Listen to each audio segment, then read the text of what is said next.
The B-21 Raider stealth bomber will finally reveal its identity in a ceremony hosted and sponsored by the Northrop Grumman Corporation at its manufacturing facilities in Palmdale, California. The U.S. Air Force has finally announced after years of speculation. It is the most significant and complex U.S. Air Force project in recent memory. The B-21 rollout plans were first revealed by Andrew Hunter, Assistant Secretary of the Air Force for Acquisition, Technology, and Logistics, at the Air and Space Forces Association's 2022 Air, Space, and Cyber Conference. Since then, military observers and aviation specialists have been waiting impatiently for the big announcement. Regardless of who is allowed to attend in person, Northrop Grumman claimed in a later press release that the event would provide an exclusive look of the bomber. This implies that the event would also include the aircraft's first-ever public exhibition. The revelation comes at a time when the United States is in a difficult position with two of its main enemies, China in the Indo-Pacific and Russia in East Europe. Additionally, the stealth bomber programs for China's H-2O and Russia's PAC-DA are both under development. Additionally, the U.S. Air Force has improved and strengthened its Bomber Task Force (BTF) missions by regularly flying over Europe in its current fleet of B-52 and B-2 Spirit aircraft. The B-21 will give the American Air Force's long-range bombing capabilities more lethality once it is deployed. According to Air Force Chief of Staff General C.Q. Brown, Jr., the debut of the B-21 Raider will be a momentous event for our Air Force and the country. We haven't unveiled a new bomber in almost 30 years. We must keep modernizing quickly while we keep an eye on the hazards that our pacing challenge poses. The B-21 Raider will offer tremendous combat capability across a variety of activities in future situations that will be fiercely contested, the Chief of Staff said. The intensive testing campaign for the B-21 program will continue after it is unveiled by a team of specialists from the Air Force Test Center, Air Force Operational Test and Evaluation Center, and Northrop Grumman. This will make it easier to assess the bomber's performance and spot any room for development. Northrop Grumman has a contract with the Air Force for the production of the B-21 weapon system. According to the Air Force, the use of the open system architecture during its creation allowed for the swift incorporation of known technology and ensured that the aircraft would continue to be successful as threats changed over time. So what do we currently know about the B-21?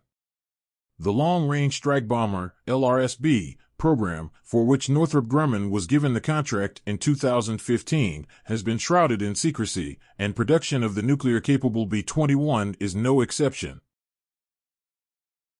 The Air Force and members of Congress have since made a number of public statements endorsing the B-21 procurement program. The Doolittle Raiders, members of the U.S. Army Air Force who are famed for their daring raid against Japan on April 18, 1942, which forced the Japanese to send their combat forces home, are remembered in the name of the B-21 Raider. It improved attitudes among Americans and allies abroad as well. By using the name B-21, the Raider is recognized as the first bomber of the 21st century. Regarding its price and schedule, there are still few publicly accessible details, especially if either has significantly changed over the preceding 7 years. The B-21 Raider is a penetrating strike bomber with stealth characteristics and a flying wing design, though, as far as we are aware. The state-of-the-art warplane is dual-capable since it is capable of launching both conventional and nuclear missiles. 6 stealthy next-generation aircraft are currently in development by Northrop Grumman. The first B-21s would be manned, and a crewless variant would be deployed a few years after Initial Operational Capability, IOC, according to a research by the Congressional Research Committee. After the IOC, the nuclear certification procedure will take about 2 years. The targeted speed of the aircraft is unknown.